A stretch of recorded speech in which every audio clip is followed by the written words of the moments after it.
Hello दोस्तों, नमस्कार। स्वागत है आपका हमारे YouTube channel Uttarakhand GK very easy tricks में। और आज से दोस्तों हम उत्तराखंड की ऑब्जेक्टिव क्वेश्चंस की एक नई सीरीज़ शुरू कर रहे हैं, जो कि हमारी रहेगी उत्तराखंड परीक्षावाणी की किताब से। तो उत्तराखंड परीक्षावाणी की किताब में जितने भी आपके प्रश्नोत्तर दिए गए हैं हर लेसन में, हर प्रश्न को हम डिटेल्स में पढ़ते हुए चलेंगे और हर प्रश्न का डिटेल एक्सप्लेनेशन करते हुए मैं आपको आगे पढ़ाते हुए चलूँगा। जिस प्रकार से दोस्तों हमने उत्तराखंड का राजनीतिक, सामाजिक एवं सांस्कृतिक इतिहास, जो कि घनश्याम जोशी जी की पुस्तक है, उसके प्रश्नों को किया था, उसके 350 या 400 जो प्रश्न थे वो हमने किए थे डिटेल्स में। उसी प्रकार से हम परीक्षावाणी की जो ये पूरी किताब है दोस्तों, इसमें जितने भी क्वेश्चन दिए गए हैं उनके डिटेल एक्सप्लेनेशन करते हुए पूरी परीक्षावाणी की किताब को ख़त्म करेंगे। तो आज ये हमारा इस सीरीज़ का पहला पार्ट रहने वाला है और आप लोग अपने रिव्यूज़ दोस्तों ज़रूर दीजिएगा इस पार्ट के लिए कि इस सीरीज़ को कंटिन्यू रखना है या नहीं रखना है। क्योंकि अगर आप लोगों के फीडबैक अच्छे आएंगे, आप लोग अगर व्यूज़ अच्छे आएंगे, तो तभी आपकी ये सीरीज़ पूरी आगे तक कंटिन्यू रह सकती है। और आप लोगों को पता ही है कि जब भी मैं एक प्रश्न आपको पकड़ता हूं तो उस प्रश्न का पोस्टमार्टम करते हुए हम पूरी परीक्षावाणी का भी पोस्टमार्टम कर देंगे। पोस्टमार्टम क्लासेज में हमारे 100 पार्ट्स हो चुके हैं, उससे आगे के पार्ट्स आपको कंटिन्यूसली मिलते रहेंगे, उसकी आप दिक्कत मत लीजिए। बाकी घनश्याम जोशी की किताब में आपको कंप्लीट करवा चुका हूं। इसी के साथ साथ उत्तराखंड का समग्र राजनीतिक इतिहास अजय रावत जी की किताब के ऊपर भी दोस्तों मैंने वन लाइनर क्वेश्चंस के 15 के आसपास पार्ट अपलोड किए हुए, 15-20 के आसपास पार्ट अपलोड किए हुए हैं, तो उनको भी आप देख लीजिएगा। वो सीरीज भी आप हमारी आगे कंटिन्यू रहते हुए चलेगी और साथ में ही परीक्षावाणी की सीरीज भी चलते हुए रहेगी। बाकी डीडी शर्मा दोस्तों मैं आप लोगों को करवा चुका हूं, डीडी शर्मा की प्लेलिस्ट आपको मिल जाएगी। और राजेंद्र बलौनी जी की जो किताब है, वो उसके जो वन लाइनर क्वेश्चन है वो हम इस सीरीज के बाद में शुरू करने वाले हैं। तो आप लोग इन सभी सीरीज को फॉलो कर लीजिएगा। पोस्टमार्टम क्लासेज अगर नहीं देखी हैं तो उन क्लासेस को जरूर देख लें। आपके आगामी यूके ट्रिपल के जितने भी एग्जाम्स होने वाले हैं, पटवारी, लेखपाल, बंदी रक्षक, पुलिस, एसआई, फॉरेस्ट गार्ड, तब तक आपकी ये सीरीज भी पूरी हो जाएगी। आप उन सीरीजों को भी देखते हुए चलिएगा। इसी प्रकार से हम दोस्तों हिंदी का भी शुरू करने वाले हैं, तो आप लोग अपने रिव्यू जरूर दीजिएगा। बाकी आप हमारी प्लेलिस्ट पे जाके सभी प्रकार की वीडियोस को देख सकते हैं। और अगर आप उत्तराखंड के आगामी एग्जाम से तो किसी भी प्रकार के ऑनलाइन कोर्स उत्तराखंड और हिंदी के लिए, या फिर प्रैक्टिस सेट के कोर्स से, या फिर उत्तराखंड की स्पेशल टेस्ट सीरीज से जुड़ना चाहते हैं, तो प्ले स्टोर से हमारी application Uttarakhand GK very easy trick को डाउनलोड करके भी जुड़ सकते हैं। चलिए शुरू करते हैं दोस्तों आज के इस वीडियो को। और आज हम बात करने वाले हैं उत्तराखंड परीक्षावाणी के दूसरे अध्याय उत्तराखंड राजनीतिक प्रशासनिक ढांचा के स्टार्टिंग के 25 प्रश्नों के बारे में डिटेल एक्सप्लेनेशन करते हुए। तो आज का हमारा पहला प्रश्न है दोस्तों, निम्नलिखित पक्षियों में से कौन उत्तराखंड का राज्य पक्षी है। आप देखिए दोस्तों, यह प्रश्न सरल है, आप सभी लोगों को पता है सरल है, लेकिन एग्जाम में इस प्रकार के प्रश्न हमेशा पूछे जाते हैं। ठीक है, तो उत्तराखंड का राज्य पक्षी क्या है दोस्तों? मोनाल उत्तराखंड का राज्य पक्षी है। अब उत्तराखंड का राज्य पक्षी मोनाल को हिमालय का मयूर भी कहा जाता है। तो हिमालय का मयूर किसे कहा जाता है? मोनाल को कहा जाता है। और ये राज्य पक्षी मोनाल उत्तराखंड में कितनी ऊंचाई पर पाया जाता है दोस्तों? तो 2500 से लेकर के 5000 मीटर की ऊंचाई पर हमारा मोनाल पाया जाता है। मोनाल का वैज्ञानिक नाम क्या है? मोनाल का वैज्ञानिक नाम है लोफोफोरस इम्पीजेनस। देखिए लॉ आ रहा है ना, लॉ से ही शुरू करिएगा आप। लोफोफोरस इम्पीजेनस मोनाल का वैज्ञानिक नाम है। और मोनाल जो है वह फैजंड परिवार का पक्षी माना जाता है। कौन से परिवार का? फैजंड परिवार का। उत्तराखंड राज्य में मोनाल की कुल कितनी प्रजातियां पाई जाती हैं, या कितनी प्रजाति पाई जाती है? तो उत्तराखंड राज्य में मोनाल की कुल 4 प्रजातियां पाई जाती हैं। मोनाल दोस्तों उत्तराखंड राज्य का राज्य पक्षी है। इसी के साथ साथ दोस्तों नेपाल का राष्ट्रीय पक्षी, नेपाल का राष्ट्रीय पक्षी भी क्या है? मोनाल है। याद रखिएगा, नेपाल का राष्ट्रीय पक्षी क्या है? मोनाल है, जिसका वैज्ञानिक नाम है लोफोफोरस इम्पीजेनस। यहीं से दोस्तों एक प्रश्न आता है, मोनाल जो है वह मादा श्रेणी का पक्षी है। और वहीं मोनाल परिवार में जो नर पक्षी होता है इसे क्या कहते हैं? तो मोनाल परिवार में जो मोनाल का जो नर वर्जन होता है उसे कहते हैं दोस्तों क्या? डफिया या डाफिया। डाफिया या डाफिया मोनाल परिवार का नर पक्षी माना जाता है। मोनाल पक्षी के बारे में दोस्तों ये कहा जाता है कि ये कभी भी अपना घोंसला नहीं बनाता है, और इसके सर पर मोर की भांति ही एक कलगी लगी रहती है, और एक वर्ष में 2 बार यह अपनी प्रजनन की क्रिया करता है। मोनाल का प्रिय भोजन क्या है? यह प्रश्न भी बहुत बार दोस्तों पूछा गया है। तो आलू की फसल, आलू की फसल दोस्तों क्या है? मोनाल का प्रिय भोजन है। अब यहीं से दोस्तों एक प्रश्न और आता है कि मोनाल को उत्तराखंड का राज्य पक्षी कब घोषित किया गया? तो मोनाल को उत्तराखंड का राज्य पक्षी घोषित किया गया था 2001 में। और यहीं से एक प्रश्न दोस्तों और पूछा जाता है कि उत्तराखंड राज्य के प्रतीक चिन्हों का निर्धारण सर्वप्रथम कब किया गया था?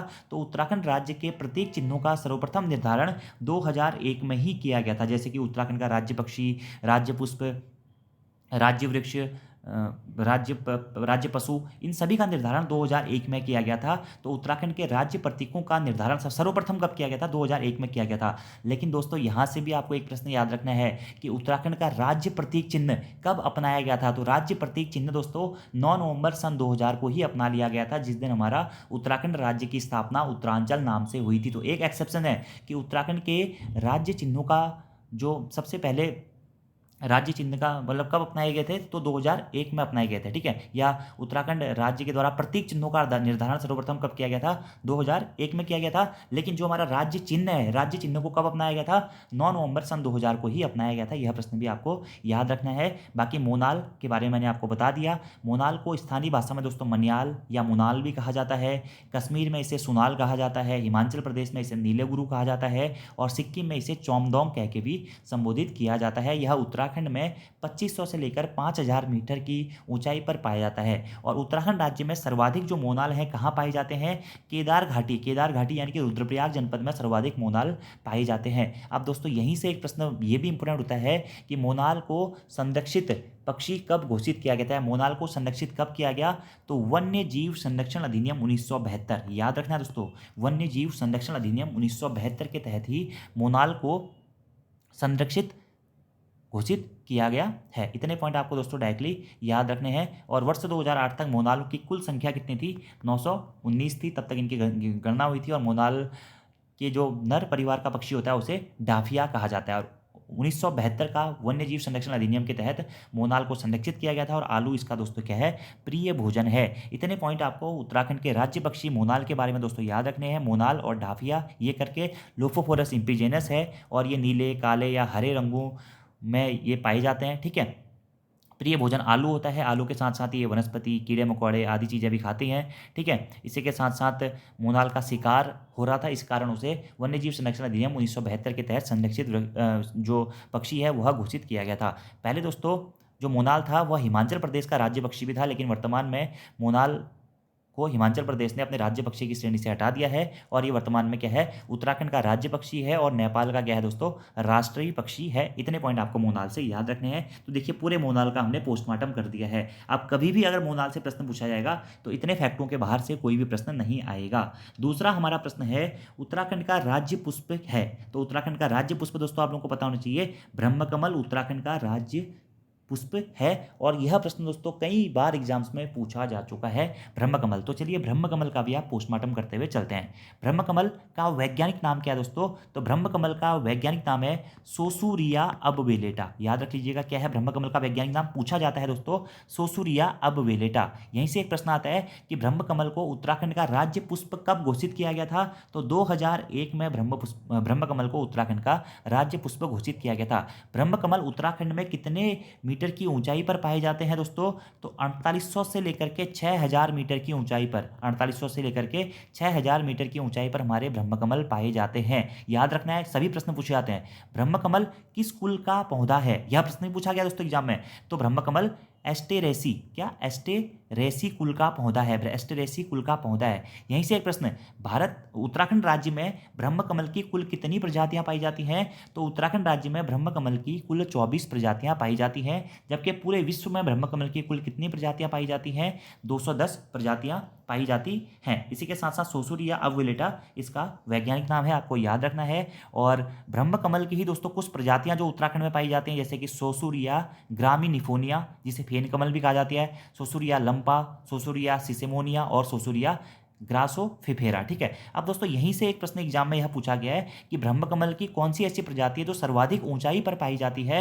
तो फेन कमल, जिसे ग्रामिनिफोनिया भी कहा जाता है, वह ब्रह्मकमल की ऐसी प्रजाति है जो कि सर्वाधिक ऊंचाई पर पाई जाती है। और यह ब्रह्मकमल कौन से कलर के होते हैं दोस्तों? तो बैंगनी रंग के हमारे ब्रह्मकमल होते हैं। अब ब्रह्मकमल से संबंधित दोस्तों 1 से 2 फैक्ट जो बहुत इंपॉर्टेंट है, याद रखना है कि स्थानीय भाषा में ब्रह्मकमल को क्या कहा जाता है? तो स्थानीय भाषा में ब्रह्मकमल को कौल पद्म कहा जाता है। क्या कहा जाता है? कौल पद्म कहा जाता है स्थानीय भाषा में। और वहीं एक प्रश्न और दोस्तों ये बनता है कि महाभारत के वन पर्व में ब्रह्मकमल को क्या कहा गया है? तो महाभारत के वन पर्व में ब्रह्मकमल को सौगंधिक पुष्प कहा गया है। क्या कहा गया दोस्तों? सौगंधिक पुष्प कहा गया है। और महाभारत के वन पर्व के अकॉर्डिंग ही ऐसा कहा जाता है कि जो ये ब्रह्मकमल पौधा है यह केदारनाथ स्थित भगवान शिव को अर्पित किया जाता है। ठीक है, तो केदारनाथ भगवान के प्रसाद के रूप में भी हमारा ब्रह्मकमल को जाना जाता है। केदारनाथ जो स्थित भगवान शिव का मंदिर है, उसमें प्रसाद के रूप में किस पुष्प को दिया चढ़ाया जाता है या लिया जाता है, तो वो हो जाएगा हमारा ब्रह्म कमल। और स्थानीय भाषा में इसका नाम है कौलपद्म। यह उत्तराखंड में फूलों की घाटी में, केदारनाथ में, पिंडारी ग्लेशियर या 4800 से लेकर के 6000 मीटर की ऊंचाई पर जो हमारा महान हिमालय वाला एरिया होता है, वहाँ पर पाया जाता है। अब ब्रह्मकमल के पौधे जो होते हैं दोस्तों, ब्रह्मकमल का कलर मैंने आपको बता दिया बैगनी होता है, और ब्रह्मकमल के पौधे की ऊंचाई 70 से 80 सेंटीमीटर होती है। और यहीं से एक और प्रश्न बनता है कि ब्रह्मकमल में फूल खिलने का समय कब से कब तक होता है, तो जुलाई से लेकर दोस्तों सितंबर तक, जुलाई से लेकर सितंबर तक जो हमारी वर्षा ऋतु होती है, उस टाइम पे हमारा ब्रह्मकमल में फूल खिलने का समय रहता है। बैगनी रंग का ये फूल होता है। ठीक है, ये पॉइंट आपको डायरेक्टली याद रखने हैं ब्रह्मकमल के संबंध में। ठीक है, तो वैज्ञानिक नाम क्या है, सोसूरिया अवेलेटा। फेन कमल सर्वाधिक ऊंचाई पर पाया जाता है, जिसका वैज्ञानिक नाम है सोसूरिया ग्रामिनिफोनिया। ठीक है, स्थानीय भाषा में नाम कौलपद्म है।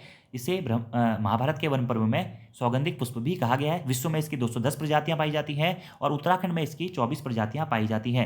भगवान शिव के प्रिय पुष्प के रूप में भी ब्रह्मकमल को जाना जाता है। इसके साथ साथ माँ नंदा देवी के प्रिय पुष्प के रूप में भी ब्रह्मकमल को जाना जाता है। ब्रह्मकमल को ही दोस्तों हिमालयी पुष्पों का सम्राट भी कहा जाता है। हिमालयी पुष्पों का सम्राट भी ब्रह्मकमल को कहा जाता है। नेपाल में इस ब्रह्मकमल को टोप गोला कहा जाता है, जबकि कश्मीर में इस ब्रह्मकमल को दोस्तों गलगल कहा जाता है। अगर दोस्तों आप आज से भी इस सीरीज को देखना शुरू करते हैं, तो तब भी एग्जाम तक आपकी ये पूरी वीडियोस कवर अप हो जाएंगी और आप एक अच्छा खासा स्कोर करके आ सकते हैं। जुलाई से सितंबर तक ये खुलता है। और ब्रह्मकमल के पुष्प की एक खासियत दोस्तों ये है कि ये अर्धरात्रि को खुलता है। ठीक है, और सुबह होते ही ये क्या होता है, फिर उसके बाद में मुरझा जाता है। तो अर्धरात्रि को यह खिलता है और इसकी जो जड़ें होती हैं उसको पीसकर हड्डी उपचार में भी इसका प्रयोग किया जाता है। तो ब्रह्मकमल के बारे में भी हमने पढ़ लिया। अगला प्रश्न है दोस्तों कि अस्कोट वन्य जीव अभ्यारण्य किस जनपद में स्थित है। तो अस्कोट वन्य जीव अभ्यारण्य दोस्तों हमारा पिथौरागढ़ जनपद में स्थित है। ठीक है, अस्कोट के बारे में पढ़ा होगा आपने। अस्कोट में कत्यूरियों की शाखा, अस्कोट के पाल वंश या कत्यूरी शाखा की राजधानी के रूप में भी इसे जाना जाता है। पाल वंश की राजधानी के रूप में भी अस्कोट को जाना जाता है, जो कि पिथौरागढ़ में स्थित है। और अस्कोट वन्य जीव अभ्यारण्य भी पिथौरागढ़ में ही स्थित है। अब यहीं से दोस्तों प्रश्न आता है कि अस्कोट वन्यजीव अभ्यारण्य की स्थापना कब की गई थी। तो 1986 में दोस्तों अस्कोट वन्यजीव अभ्यारण्य की स्थापना की गई थी। कब, 1986 में। ठीक है, अब यहीं से दोस्तों एक प्रश्न आता है कि उत्तराखंड में सर्वाधिक कस्तूरी मृग कहाँ पाए जाते हैं। तो उत्तराखंड में सर्वाधिक कस्तूरी मृग अस्कोट वन्यजीव अभ्यारण्य में ही पाए जाते हैं, या अस्कोट जो कस्तूरी मृग अभियान केंद्र है हमारा, वहीं पर पाए जाते हैं सर्वाधिक मात्रा में कस्तूरी मृग, जिसकी स्थापना 1986 में हुई थी। और अस्कोट वन्यजीव अभ्यारण्य कहाँ स्थित है दोस्तों, यह पिथौरागढ़ में स्थित है। कस्तूरी मृग दोस्तों क्या है, हमारा उत्तराखंड का राज्य पशु क्या है, कस्तूरी मृग। और सर्वाधिक कस्तूरी मृग कहाँ पाए जाते हैं, अस्कोट वन्यजीव अभ्यारण्य पिथौरागढ़ में पाए जाते हैं, जिसकी स्थापना 1986 में हुई थी। अब दोस्तों यहीं से 1 से 2 पॉइंट और हैं जो कि आपको याद रखने हैं, जो कि कस्तूरी मृगों से हमारे संबंधित है। कि उत्तराखंड में मेहरुड़ी कस्तूरी मृग अनुसंधान केंद्र कहाँ स्थित है। मेहरुड़ी कस्तूरी मृग अनुसंधान केंद्र कहाँ स्थित है, या डायरेक्टली दोस्तों यह प्रश्न भी पूछा जाता है कि उत्तराखंड में कस्तूरी मृग अनुसंधान केंद्र कहाँ स्थित है। तो उत्तराखंड में कस्तूरी मृग अनुसंधान केंद्र मेहरुड़ी में स्थित है, जो कि पड़ता है कहाँ पे, बागेश्वर जनपद में। बागेश्वर जनपद में स्थित दोस्तों। और बागेश्वर ऑप्शन में नहीं होगा तो तब आपको पिथौरागढ़ भी कर सकते हैं। ठीक है, बागेश्वर ऑप्शन में नहीं होगा तब पिथौरागढ़ करना है, लेकिन फर्स्ट प्रायोरिटी बागेश्वर को ही देनी है। तो कस्तूरी मृग अनुसंधान केंद्र उत्तराखंड में कहाँ पे स्थित है, मेहरुड़ी में स्थित है, जो कि कहाँ पड़ता है, बागेश्वर जनपद में पड़ता है। और इस मेहरुड़ी कस्तूरी मृग अनुसंधान केंद्र की स्थापना कब हुई थी, 1977 में दोस्तों मेहरुड़ी कस्तूरी मृग अनुसंधान केंद्र की स्थापना हुई थी। इसी के साथ साथ दोस्तों आपको एक और बात याद रखना है कि कस्तूरी मृग विहार की सर्वप्रथम स्थापना उत्तराखंड में कब की गई थी। तो केदारनाथ वन्यजीव विहार की स्थापना की गई थी 1972 में। उसी के साथ दोस्तों केदारनाथ वन्यजीव प्रभाग के अंतर्गत ही कस्तूरी मृग विहार की स्थापना सर्वप्रथम 1972 में की गई थी। कब, 1972 में। इसी के साथ साथ एक और प्रश्न जो यहाँ से इंपोर्टेंट दोस्तों बनता है कि उत्तराखंड में कस्तूरी मृग एवं प्रजनन संरक्षण केंद्र कहाँ स्थित है। 10 से 12 बार एग्जाम में प्रश्न पूछा गया है, उत्तराखंड में कस्तूरी मृग एवं प्रजनन केंद्र दोस्तों कहाँ स्थित है। तो कांचुला खर्क में स्थित है। कांचुला खर्क, चमोली जनपद के कांचुला खर्क में दोस्तों कस्तूरी मृग एवं प्रजनन संरक्षण केंद्र स्थित है, जिसकी स्थापना 1982 में की गई थी। तो उत्तराखंड में कस्तूरी मृग प्रजनन एवं संरक्षण केंद्र की स्थापना कब की गई थी, 1982 में की गई थी। यह कहाँ स्थित है, चमोली जिले के कांचुला खर्क में स्थित है। तो अस्कोट वन्यजीव अभ्यारण्य का आंसर हो जाएगा हमारा पिथौरागढ़ जनपद। अगला हमारा प्रश्न है दोस्तों कि राज्य पक्षी मोनाल का प्रिय आहार क्या है। तो मैंने आपको बता दिया था, प्रिय आहार है आलू, और आलू की खेती को यह सर्वाधिक नुकसान भी पहुंचाती है। अगला देखिए पांचवा प्रश्न, थोड़ी देर पहले मैंने आपको बताया था उत्तराखंड में कांचुला खर्क क्या है। तो उत्तराखंड में कांचुला खर्क है कस्तूरी मृग संरक्षण एवं प्रजनन केंद्र। और उत्तराखंड में कांचुला खर्क कस्तूरी मृग एवं प्रजनन संरक्षण केंद्र किस जनपद में स्थित है? चमोली जनपद में स्थित है। और इसकी स्थापना कब की गई थी? 1982 में दोस्तों इसकी स्थापना की गई थी, कस्तूरी मृग के संरक्षण केंद्र या उसके प्रजनन संरक्षण केंद्र के रूप में। अगला हमारा प्रश्न देखिए दोस्तों, राज्य पुष्प ब्रह्मकमल की उत्तराखंड में कितनी प्रजातियां पाई जाती हैं? थोड़ी देर पहले ही मैंने आपको बता दिया था कि राज्य पुष्प ब्रह्मकमल की उत्तराखंड में कुल 24 प्रजातियां पाई जाती है। और पूरे विश्व में इसकी कुल कितनी प्रजातियां पाई जाती है? पूरे विश्व में कुल इसकी 210 प्रजातियां पाई जाती हैं। अगला हमारा प्रश्न है दोस्तों, राज्य वृक्ष बुरांस में फूल खिलने का समय है। तो उत्तराखंड का राज्य वृक्ष क्या है दोस्तों? बुरांस है। तो सबसे पहले हम बुरांस का थोड़ा बहुत पोस्टमार्टम कर देते हैं। तो उत्तराखंड का राज्य वृक्ष क्या है दोस्तों? बुरांस है। अब प्रश्न ये बनता है कि बुरांस का वैज्ञानिक नाम क्या है? तो बुरांस का वैज्ञानिक नाम है रोडोडेड्रॉन अल्बोरियम। रोडोडेड्रॉन अर्बोरियम या रोडोडेड्रॉन अल्बोरियम बुरांस का वैज्ञानिक नाम है। यह 1500 से लेकर के दोस्तों 4000 मीटर की ऊंचाई पर पाए जाने वाला एक वृक्ष है, बुरांस का वृक्ष, जो कि 1500 से लेकर 4000 मीटर की ऊंचाई पर पाया जाता है। ऊंचाई भी आपको याद रखनी है दोस्तों, ठीक है। और जो ये बुरांस है यह एरिकेसई कुल का पौधा है। कौन से कुल का पौधा है? एरिकेसई कुल का यह पौधा है, जिसे हिमाचल प्रदेश में बुरांसो कहा जाता है और कन्नड़ में इसको बिली कहा जाता है। और बुरांस दोस्तों उत्तराखंड का राज्य वृक्ष होने के साथ साथ ही नेपाल का राष्ट्रीय पुष्प है, ठीक है, याद रखना है। उत्तराखंड का तो क्या है? राज्य वृक्ष है, जबकि नेपाल का क्या है? राष्ट्रीय पुष्प है क्या? बुरांस, जिसको वहां पे गुरांस भी कहा जाता है। तो नेपाल का राष्ट्रीय पुष्प क्या है? बुरांस है। और हमारा राज्य वृक्ष है दोस्तों क्या? बुरांस। अब यहीं से प्रश्न आता है कि बुरांस को राज्य वृक्ष कब घोषित किया गया था?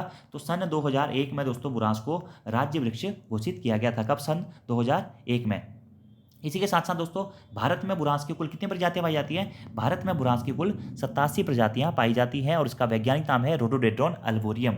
वैसे दोस्तों यह 1500 से 4000 मीटर की ऊंचाई तक पाया जाता है और इसका रंग होता है चटक लाल। चटक लाल, बिल्कुल लाल रंग का होता है, लेकिन कहीं कहीं लाल के साथ साथ में दोस्तों सफेद रंग के बुरांस भी पाए जाते हैं, गहरे लाल और हल्के लाल के बुरांस भी पाए जाते हैं, लेकिन मुख्यतः दोस्तों यह हमारा चटक लाल का यह रंग होता है। और राज्य पुष्प बुरांस में फूल खिलने का समय कब से कब तक होता है दोस्तों? तो फरवरी से लेकर अप्रैल तक। ऑप्शन नंबर ए इसका राइट आंसर हो जाएगा। फरवरी से लेकर अप्रैल तक राज्य पुष्प जो हमारा बुरांस है उसमें फूल खिलने का समय रहता है। यानी कि मकर संक्रांति के बाद इन तक फूल खिलने शुरू हो जाते हैं और गर्मियों तक इसके फूल में सूख कर गिर जाते हैं, ठीक है। और औषधि बनाने में भी हम बुरांस का प्रयोग करते हैं, जो बुरांस हमारा राज्य वृक्ष है, ठीक है। और बुरांस के जो फूलों का जूस होता है वह हृदय रोग के लिए बहुत लाभकारी माना जाता है। इससे रंग भी बनाए जाते हैं। और बुरांस की जो लकड़ी होती है वह बहुत मुलायम होती है। ईंधन के रूप में भी इसका प्रयोग किया जाता है। इसके पत्तों का प्रयोग खाद्य के रूप में भी किया जाता है। इसी कारण दोस्तों इसके इतने अनगिनत लाभ होने के कारण इसका अवैध कटान भी हो रहा था, जिस कारण बुरांस को संरक्षित वृक्ष घोषित किया गया। अब यहीं से एक प्रश्न आता है कि बुरांस के वृक्ष को संरक्षित वृक्ष कब घोषित किया गया? तो वन अधिनियम 1974, वन अधिनियम 1974 के तहत दोस्तों उत्तराखंड का जो राज्य वृक्ष है बुरांस, इसके वृक्ष को संरक्षित वृक्ष घोषित किया गया। कब? वन अधिनियम 1974 के तहत। याद रखना है दोस्तों, वन अधिनियम 1974 के तहत क्या हुआ? बुरांस के वृक्ष को क्या किया गया?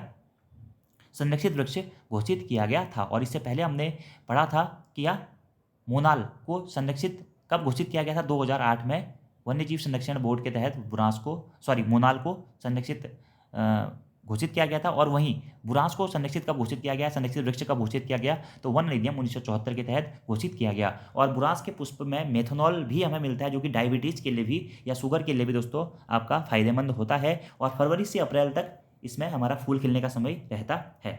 अगला हमारा प्रश्न है दोस्तों कि उत्तराखंड राज्य में कुल कितने जिले हैं? तो आप सभी लोगों को पता है दोस्तों उत्तराखंड राज्य में कुल 13 जिले हैं, ठीक है, जिसमें से कुमाऊं मंडल में कितने जिले हैं? कुमाऊं मंडल में 6 जनपद हैं। और गढ़वाल मंडल में कुल कितने जनपद हैं? 7 जनपद हैं, ठीक है। और उत्तराखंड में कुल कितने मंडल हैं? 2 मंडल हैं, कुमाऊं मंडल और गढ़वाल मंडल, जिसमें कुमाऊं मंडल में 6 जिले हैं और गढ़वाल मंडल में 7 जिले हैं। अब दोस्तों उत्तराखंड में मैंने उत्तराखंड जिला दर्शन की एक वीडियो बनाई हुई है, उत्तराखंड का कौन सा जनपद कब बना, भाई उत्तराखंड जीके वेरी ट्रिक आप सर्च करिएगा तो उत्तराखंड के सभी 13 जनपद कब कब बने, क्या क्या इसका इतिहास रहा, कुमाऊं मंडल, गढ़वाल मंडल की स्थापना कब हुई, कैसे कैसे करके जनपदों को विभाजित करके या अलग अलग जनपदों से अलग अलग जनपद बनाए गए, किस कमिश्नरी से कहाँ पर मिलाया गया, सभी चीज़ें मैंने उसमें उस वीडियो में बता रखी हैं। तो उस वीडियो को आप देख लीजिएगा। बाकी मैं नीचे डिस्क्रिप्शन बॉक्स में उसका लिंक भी डाल दूंगा, आप वहाँ से भी उस वीडियो को देख सकते हैं। अगला हमारा प्रश्न है दोस्तों कि किस तिथि को राज्य का नाम उत्तरांचल से उत्तराखंड कर दिया गया था। तो सबसे पहले दोस्तों हम थोड़ा बहुत उत्तरांचल राज्य के नाम से जान लेते हैं, या उत्तरांचल या उत्तराखंड के बेसिक इंट्रोडक्शन के बारे में जान लेते हैं कि उत्तरांचल राज्य का गठन कब हुआ था। तो आप सभी लोगों को पता होगा कि 9 नवंबर सन 2000 को 9 नवंबर सन 2000 को उत्तरांचल राज्य का गठन हुआ था। ठीक है, अभी हम इसे उत्तराखंड नाम से जानते हैं, लेकिन जब इसका गठन हुआ था तब यह उत्तरांचल नाम से जाना जाता था। तो 9 नवंबर सन 2000 को भारतीय गणतंत्र के 27वें राज्य के रूप में तथा हिमालयी राज्यों के क्रम में 11वें राज्य के रूप में हमारा उत्तरांचल राज्य का गठन हुआ था, जिसकी राजधानी उस टाइम पे अस्थायी राजधानी देहरादून को तय किया गया था। और उसके बाद में दोस्तों 9 नवंबर सन 2000 को जब उत्तरांचल राज्य का गठन हो गया था, तो उसके बाद में 2007 तक उसका नाम क्या था, उत्तरांचल ही था। लेकिन 1 जनवरी 2007 को, कब, 1 जनवरी 2007 को दोस्तों उत्तरांचल राज्य का नाम परिवर्तित करके उत्तराखंड कर दिया गया। कब, 1 जनवरी 2007 को। ये प्रश्न आपको डायरेक्टली याद रखना है।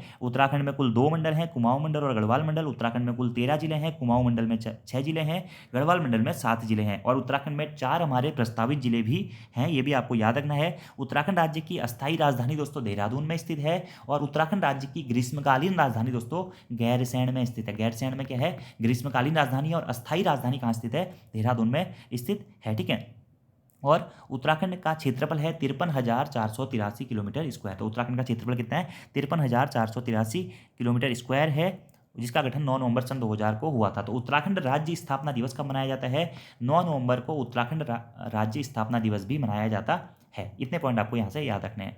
अगला हमारा प्रश्न है दोस्तों कि नया राज्य उत्तराखंड कब स्वरूप में आया। तो आप लोगों को पता है दोस्तों 9 नवंबर सन 2000 को उत्तराखंड राज्य की स्थापना उत्तरांचल नाम से हुई थी, और जिसमें पर्वतीय क्षेत्र था 86.07% और इसके मैदानी भाग था 13.03%। तो ये भी प्रश्न पूछा जाता है कि उत्तराखंड राज्य का जो गठन है एक पर्वतीय राज्य के रूप में हुआ था, जिसमें पर्वतीय भाग कितना था, 86.07% था, और मैदानी भाग कितना है उत्तराखंड में 13.03% है। और यहीं से एक प्रश्न बनता है दोस्तों कि उत्तरांचल का जो राज्य अस्तित्व में आया 9 नवंबर सन 2000 को आया, तो भारतीय गणतंत्र के कौन से राज्य के रूप में उत्तराखंड का गठन हुआ था, तो भारतीय गणतंत्र के 27वें राज्य के रूप में हुआ था। वहीं हिमालयी राज्यों के रूप में, हिमालयी राज्यों के क्रम में 11वें राज्य के रूप में हमारा उत्तराखंड राज्य का गठन हुआ था। अगले प्रश्न की बात करते हैं दोस्तों, निम्न में से कौन सी विधानसभा सीट अनुसूचित जनजाति के लिए आरक्षित है। देखिए दोस्तों, उत्तराखंड में विधानसभा की कुल 70 सीटें आरक्षित हैं, जिसमें से 13 सीटें तो दोस्तों SC हेतु आरक्षित हैं, और 2 सीटें जो हैं वह ST हेतु आरक्षित हैं। टोटल आरक्षित सीटें कितनी हो जाएंगी, देखिए अलग अलग प्रकार से प्रश्न पूछाते हैं। उत्तराखंड में कुल विधानसभा की सीटें कितनी है, 70 सीटें हैं। ठीक है, 70 सीटें हैं कुल विधानसभा की। पहले एक मनोनीत भी होती थी, लेकिन मनोनीत वाली सीट को अभी खत्म कर दिया गया 104वें संविधान संशोधन के तहत। तो उत्तराखंड में विधानसभा की कुल 70 सीटें हैं। इन 70 सीटों में से कुल आरक्षित सीटें कितनी है दोस्तों, तो कुल 15 सीटें हमारी इनमें से आरक्षित हैं। तो कुल सीटें पूछा जाएगा आरक्षित में, तो 15 सीटें हैं, जिसमें से अनुसूचित जाति के लिए कितनी सीटें आरक्षित हैं, तो अनुसूचित जाति के लिए यानी कि SC के लिए 13 सीटें आरक्षित हैं, और अनुसूचित जनजाति के लिए कितनी सीटें आरक्षित हैं, 2 सीटें आरक्षित हैं अनुसूचित जनजाति के लिए। ठीक है, और ये 2 सीटें कौन कौन सी हैं, नानकपत्ता विधानसभा सीट जो कि उधमसिंह नगर जनपद में पड़ती है, और चक्राता विधानसभा सीट जो कि देहरादून में स्थित है या पड़ती है। ये 2 सीटें अनुसूचित जनजाति के लिए आरक्षित हैं। तो ऑप्शन के अकॉर्डिंग देखिए, चक्राता विधानसभा सीट जो है हमारी वह अनुसूचित जनजाति के लिए आरक्षित है, और चक्राता के साथ साथ ही क्या, नानकमत्ता विधानसभा सीट भी हमारी अनुसूचित जनजाति के लिए आरक्षित है। तो ये 2 सीटें अनुसूचित जनजाति के लिए आरक्षित है, बहुत महत्वपूर्ण प्रश्न है। जबकि खटीमा विधानसभा सीट हमारा, अभी आपको पता ही है कि हमारे पुष्कर सिंह धामी इसी सीट से आ रहे हैं, जो कि मुख्यमंत्री पद के प्रबल दावेदार थे। ठीक है, ये जो खटीमा विधानसभा सीट है दोस्तों, ये हमारी कहाँ पे स्थित है, यह उधमसिंह नगर जनपद में स्थित है। ठीक है, पिंडर विधानसभा सीट, पिंडर कोई अभी वर्तमान में विधानसभा सीट नहीं है उत्तराखंड में, और धारचूला विधानसभा सीट जो है वह पिथौरागढ़ जनपद में स्थित है। अगला प्रश्न की बात करते हैं दोस्तों, नीचे 2 वक्तव्य दिए गए हैं, आपको इसमें से पहचान करनी है कि कौन सा सही है। देखिए, उत्तराखंड राज्य की विधायिका में कुल 70 सदस्य हैं, बिल्कुल सही बात है दोस्तों। कुल विधानसभा सीटों की संख्या कितनी है, यहाँ पे 70 है। और राज्य में एक द्विसदनीय विधायिका है, नहीं दोस्तों, राज्य में सिर्फ एक सदनीय विधायिका है, क्योंकि उत्तराखंड राज्य में क्या है, विधानमंडल नहीं है, सिर्फ और सिर्फ उत्तराखंड में क्या है, विधानसभा है। तो क्या सही हो जाएगा कि ए सही है किंतु आर गलत है, यानी कि उत्तराखंड राज्य में विधायिका या विधानसभा सीटों की कुल संख्या 70 है, लेकिन द्विसदनीय विधायिका यहाँ पे नहीं है, एक सदनीय विधायिका यहाँ पे सिर्फ और सिर्फ विधानसभा यहाँ पर है। ठीक है, विधानमंडल नहीं, सॉरी विधान परिषद नहीं है। ठीक है, देखिए विधानमंडल आप लोगों ने पढ़ा होगा, विधानमंडल, ठीक है। विधानमंडल आर्टिकल 168 में आता है और विधानमंडल के हमारे फिर दो पार्ट आते हैं, ठीक है। एक होता है विधानसभा और दूसरा होता है विधान परिषद। तो उत्तराखंड में विधान परिषद नहीं है, उत्तराखंड में सिर्फ विधानसभा है, तो एक सदनीय विधायिका यहाँ पे है। अगला हमारा प्रश्न है दोस्तों, सरल सा प्रश्न है कि निम्न में से कौन सा उत्तरांचल का एक जिला नहीं है, ठीक है। तो कौन सा जिला नहीं है दोस्तों? रुड़की हमारा उत्तराखंड का एक जिला नहीं है। तो रुड़की क्या है दोस्तों? एक तहसील है। रुड़की क्या है? एक तहसील है जो कि हरिद्वार जनपद में पड़ती है, ठीक है, हरिद्वार जनपद में। बाकी जनपदों के नाम तो दोस्तों आप सभी लोगों को पता होने चाहिए कि 6 जनपद कुमाऊं में है और 7 जनपद हमारे गढ़वाल मंडल में है। इनके बारे में मैं आपको पहले भी बहुत बार बता चुका हूँ। वो जिला दर्शन, जनपद दर्शन वाली वीडियो आप देख लीजिएगा, पूरा कन्फ्यूजन आपका क्लियर हो जाएगा कि कौन सा जिला कब बना, कैसे बना, क्या उसका इतिहास था। तो आप डायरेक्टली सर्च करिएगा यूट्यूब में कि उत्तराखंड का कौन सा जिला कब बना, बाई उत्तराखंड जीके वेरी जी ट्रिक, आपको वो वीडियो मिल जाएगी। तो उत्तराखंड का जिला नहीं है क्या? रुड़की। अगला हमारा प्रश्न है 14वां दोस्तों, उत्तरांचल में एक ग्राम सभा की स्थापना की जाती है। तो ग्राम सभा की स्थापना किसके द्वारा की जाती है दोस्तों? तो राज्य सरकार के द्वारा ही हमारी ग्राम सभा की स्थापना की जाती है। ये पॉइंट आप लोग डायरेक्टली नोट डाउन कर लीजिएगा कि ग्राम सभा की स्थापना कौन करता है दोस्तों? तो राज्य सरकार के द्वारा ग्राम सभा की स्थापना की जाती है। अब दोस्तों उत्तराखंड का पंचायती राज व्यवस्था के ऊपर भी मैंने वीडियो बनाया हुआ है, आपको वहाँ पर ये सभी प्रश्नों के आंसर मिल जाएंगे कि ग्राम सभा क्या होती है और क्षेत्र पंचायत क्या होती है, ग्राम पंचायत क्या होती है, क्षेत्र पंचायत क्या होती है, जिला पंचायत क्या होती है, कैसे कैसे इसके सदस्यों का चुनाव होता है, उत्तराखंड का जो हमारा पंचायती राज अधिनियम है या उत्तराखंड में पंचायती राज व्यवस्था को जो 2016 में बनाया गया था उसे कैसे कैसे करके लागू किया गया, सभी चीज़ें मैंने आपको उस वीडियो में बनाई हुई है। तो आप डायरेक्टली वो वीडियो भी देख लीजिएगा, आपको हमारी प्लेलिस्ट पर मिल जाएगा, ठीक है। और उत्तराखंड में किसी भी ग्राम सभा की स्थापना करनी है तो कौन करता है? राज्य सरकार के द्वारा उत्तराखंड में ग्राम सभा या फिर ग्राम पंचायत की स्थापना की जाती है। और जो पंचायतों का चुनाव होता है दोस्तों, वह राज्य निर्वाचन आयोग के द्वारा किया जाता है। तो पंचायतों का चुनाव किसके द्वारा किया जाता है? राज्य निर्वाचन आयोग के द्वारा किया जाता है, ठीक है। और उत्तराखंड में जो पंचायती राज व्यवस्था है या उत्तराखंड की स्वयं की पंचायती राज व्यवस्था को कब लागू किया गया था? तो 4 अप्रैल 2016 को, 4 अप्रैल 2016 को उत्तराखंड का पंचायती राज व्यवस्था लागू की गई थी, ठीक है। या उत्तराखंड का स्वयं का पंचायती राज व्यवस्था या पंचायती राज अधिनियम बनाया गया था, आप ये कह सकते हो, ठीक है, उत्तराखंड का, ठीक है। या पंचायती राज को कब लागू किया गया उत्तराखंड में? तो वो किया गया था 4 अप्रैल 2016 को। ये प्रश्न बहुत इंपॉर्टेंट है, ठीक है। बाकी पंचायती राज व्यवस्था दोस्तों आप लोगों को पता होना चाहिए कि ये राज्य सूची का विषय है, ठीक है, राज्य सूची का यह विषय है पंचायती राज व्यवस्था, ठीक है। बाकी ग्राम पंचायत, क्षेत्र पंचायत और जिला पंचायत 3 प्रकार की हमारी पंचायतें होती है। त्रिस्तरीय पंचायती राज व्यवस्था का सुझाव बलवंत राय मेहता समिति ने दिया था, जिसका गठन 1957 में किया गया था। तो और आर्टिकल 243 में हमें पंचायती राज व्यवस्था के बारे में पता चलता है। और वहीं भारतीय संविधान की अनुसूची 11 में भी पंचायती राज व्यवस्था के बारे में बताया गया है, जिसमें कुल हमारे कितने विषय हैं? जिसमें कुल हमारे 29 विषय हैं, ठीक है। और वहीं भारतीय संविधान के भाग 9 में आर्टिकल 243A से लेकर 243O तक हमारा पंचायती राज व्यवस्था के बारे में बात की जाती है। और पंचायती राज व्यवस्था के सबसे निम्न स्तर के रूप में ग्राम स्तर पर ग्राम सभा को या ग्राम पंचायत को जाना जाता है। अगला हमारा प्रश्न है दोस्तों कि उत्तराखंड राज्य में कुल नगर निगमों की संख्या कितनी है? तो उत्तराखंड राज्य में दोस्तों कुल हमारे 8 नगर निगम है। पहले 6 थे और वर्तमान में कितने नगर निगम है? 8 नगर निगम है। कौन कौन से नगर निगम है दोस्तों? ये देहरादून नगर निगम, हरिद्वार नगर निगम, हल्द्वानी नगर निगम, काशीपुर नगर निगम, रुद्रपुर नगर निगम, रुड़की नगर निगम, ऋषिकेश नगर निगम और कोटद्वार। इन 8 शहरों में हमारे क्या है? नगर निगम है। कहाँ कहाँ पे? देहरादून में, हरिद्वार में, हल्द्वानी में, काशीपुर में, रुद्रपुर में, रुड़की में, ऋषिकेश में और कोटद्वार में। इन 8 नगरों में हमारे नगर निगम है। अब यहीं से आपसे प्रश्न पूछा जा सकता है दोस्तों कि उत्तराखंड के कुमाऊं मंडल में कुल नगर निगम कितने हैं और उत्तराखंड के गढ़वाल मंडल में कुल नगर निगम कितने हैं? इसका आंसर आपको आज की इस वीडियो में कमेंट बॉक्स में दोस्तों देना है कि कुमाऊं में कितने नगर निगम है और गढ़वाल में कितने नगर निगम है। और उत्तराखंड में जो हाल ही में ऋषिकेश और कोटद्वार 2 नगर निगम बने हैं, इनका निर्माण कब किया गया था या कब इन्हें नगर निगम बनाया गया था? इसका आंसर भी आप लोग कमेंट बॉक्स में दीजिएगा। और आज का आपका होमवर्क का क्वेश्चन है कि उत्तरांचल के किसी का नगर प्रमुख कैसे नियुक्त किया जाता है और उत्तरांचल राज्य की स्थायी राजधानी के लिए चयन हेतु राज्य सरकार द्वारा बनाया गया आयोग कौन सा है? इन 2 प्रश्नों के आंसर भी आप लोग कमेंट बॉक्स में दीजिएगा। बाकी हमारा नेक्स्ट पार्ट जब इसके बारे में आएगा उसमें हम इससे आगे की चीज़ें आप लोगों को बताते हुए चलेंगे। तो आज की वीडियो में इतना ही दोस्तों। Thank you, thanks for watching video, see you next time. I hope आप लोगों को वीडियो पसंद आई होगी और आप लोगों ने काफ़ी कुछ चीज़ें इस वीडियो में सीखी भी होंगी। आगे आने वाली वीडियोज़ में हम इससे संबंधित और चीज़ों के बारे में भी डिस्कशन करेंगे और इस लेसन को पूरी तरीके से ओवरऑल ही खत्म करेंगे, ठीक है। और आज का आपका होमवर्क है, 2 चीज़ें आपको देखनी है दोस्तों। पहली आपको वीडियो देखनी है कि उत्तराखंड में कौन से जनपद का गठन कब हुआ, ये वाली वीडियो। और दूसरी वीडियो आपको उत्तराखंड का पंचायती राज प्रणाली के संबंध में देखनी है, जो कि मैं बना चुका हूं। तो आज की वीडियो में इतना दोस्तों। Thank you, thanks for watching video, see you next time. धन्यवाद।